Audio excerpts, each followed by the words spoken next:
بسم الله الرحمن الرحيم الحمد لله رب العالمين والصلاة والسلام على أشرف الأنبياء والمرسلين محمد رسول الله صلى الله عليه وعلى آله وصحبه وسلم تسليما كثيرا كثيرا أما بعد. Brothers and sisters, Alhamdulillah, we are my partner in crime, Mr. Aliuddin Haidar, and I are going are going to Bidar to the Black Buck Sanctuary, uh, which is also famous for raptors and for owls. And the next 2 3 days we'll be there, inshallah. I believe there is no Wi-Fi there, so I am recording this on the way there. We are on the National Highway going to on Bombay Road.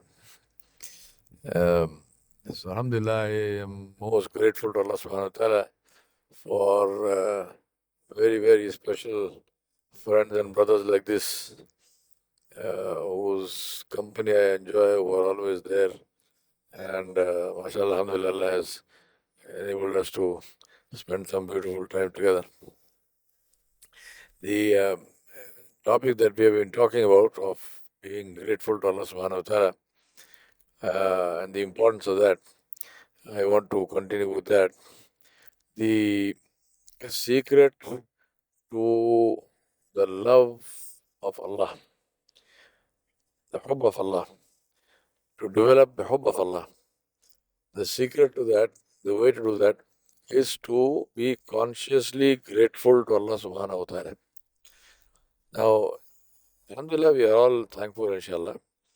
But I'm not talking about, sort of general vague feeling of being thankful. I'm saying thankful for what?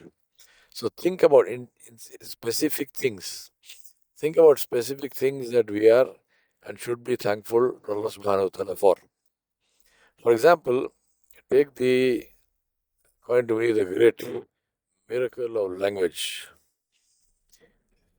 Allah subhanahu wa ta'ala has uniquely blessed human beings with two things. One is with the physical ability to produce sound of a huge variety, different pitches, from a tenor to a soprano to a bass, uh, different pitches and different levels of complexity. This sound production is what enables and makes language possible.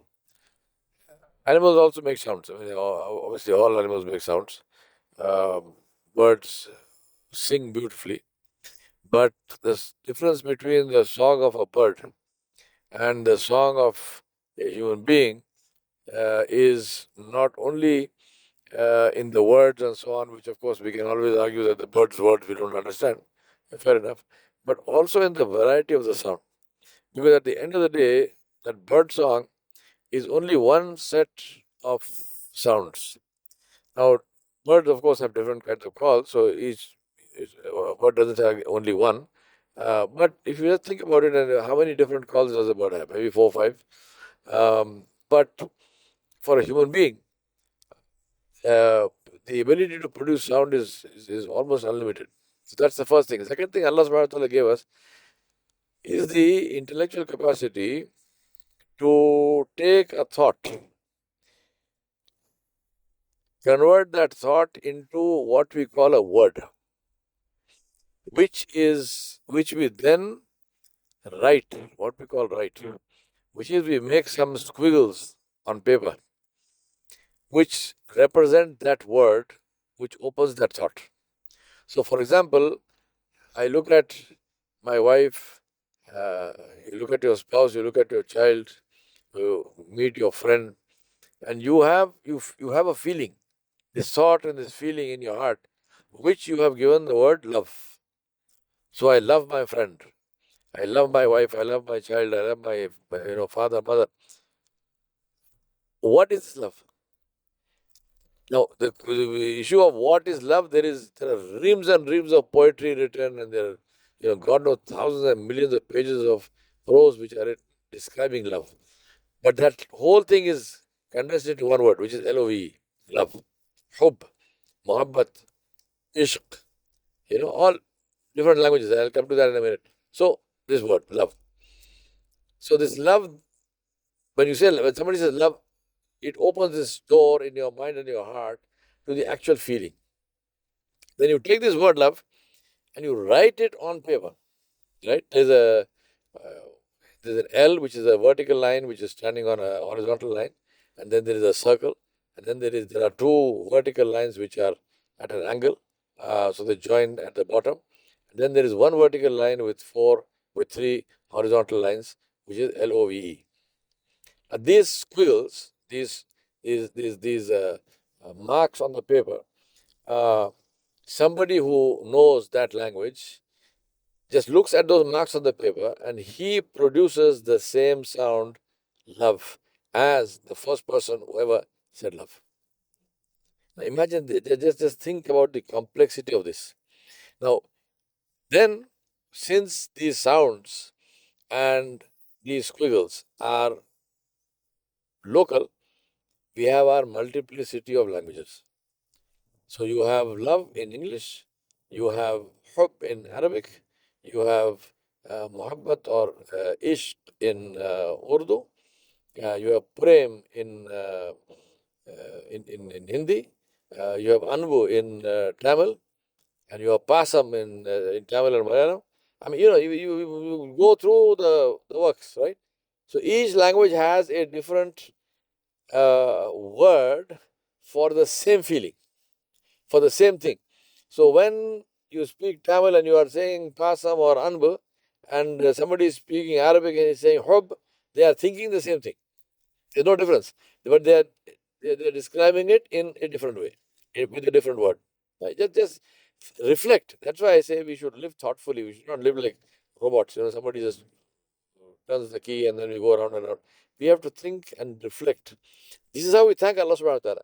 Now, to me, the biggest advantage of language is not even communication.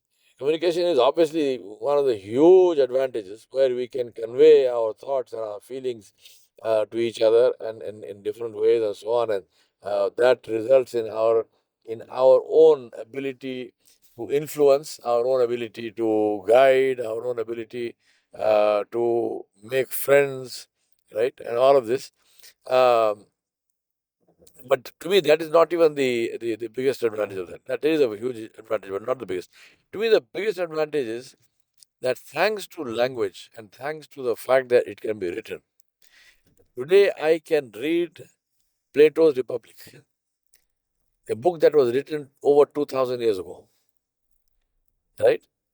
Today I can read the Kalam of Allah subhanahu wa ta'ala. Jalla Jalaluhu.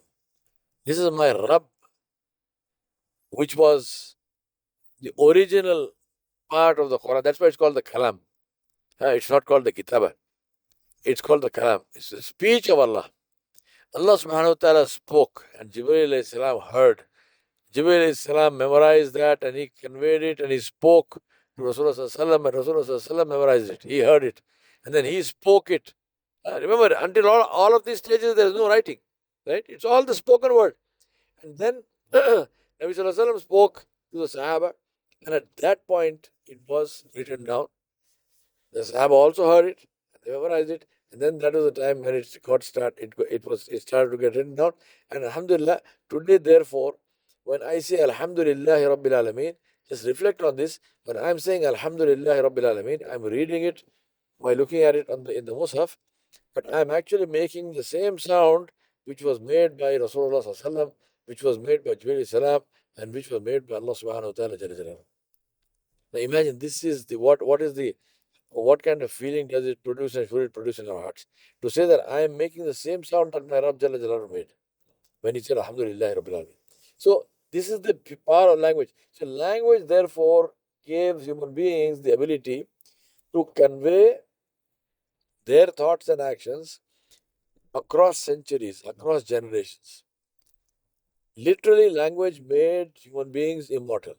Because the thing about mortality is that when you die, whatever is yours dies with you, except, and in particular, except what you have written down. That's why the importance of writing over anything else, right? True, what your speech also, the people who hear you, they will remember it for some time and so on.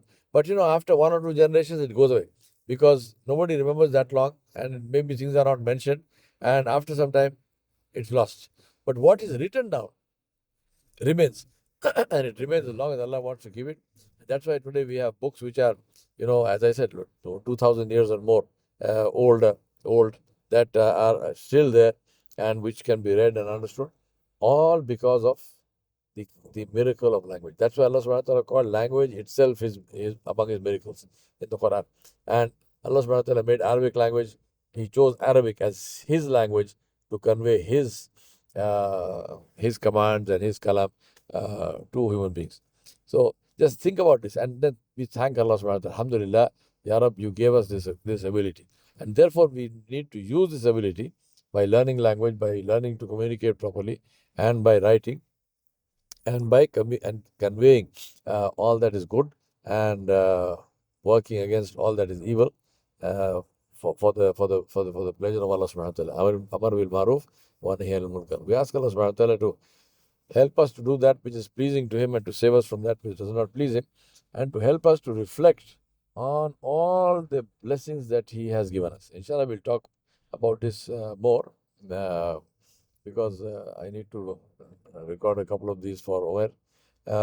So I request you, please think about this, the power and the beauty of language. And I haven't even, I just thought about, as an afterthought, I thought, think also about when we make these squiggles, we do that, there's the ability also to do that in a calligraphic way, which is very artistic, right? And there's some level of calligraphy with all languages. With Arabic, of course, they've taken it to a very high advanced level, where the Arabic calligraphy is an art form in itself. But even if you don't go all the way there, if you take Urdu, if you take English, and so on, the way in which it is written, it's a mark of beauty by itself, right? It's something which is very beautiful, but just by the way it is written. So Alhamdulillah, Allah Ta'ala has given us so many blessings and abilities. We thank Allah for it. And when we develop this ability to think and reflect, and then to thank Allah subhanahu wa ta'ala, this is where it results in the hub of Allah. We say, Ya Allah subhanallah, Allah subhanahu wa ta'ala wa Rabbul Arshil Kareem, the creator of the heavens and the earth and everything in between and all around. And He has taken the time and the trouble, and I mean that allegorically. Allah does not need time and trouble to do things. He says, kun, and it is. But the point I'm saying is that Allah subhanahu wa ta'ala taught us this whole thing. He taught us language, He taught us speech. Right? We ask Allah to be pleased with us and to help us to do things which please Him and never to be displeased. Wa sallallahu ala nabiyil kareem wa ala alihi wa sahbihi ajma'in bi rahmatika.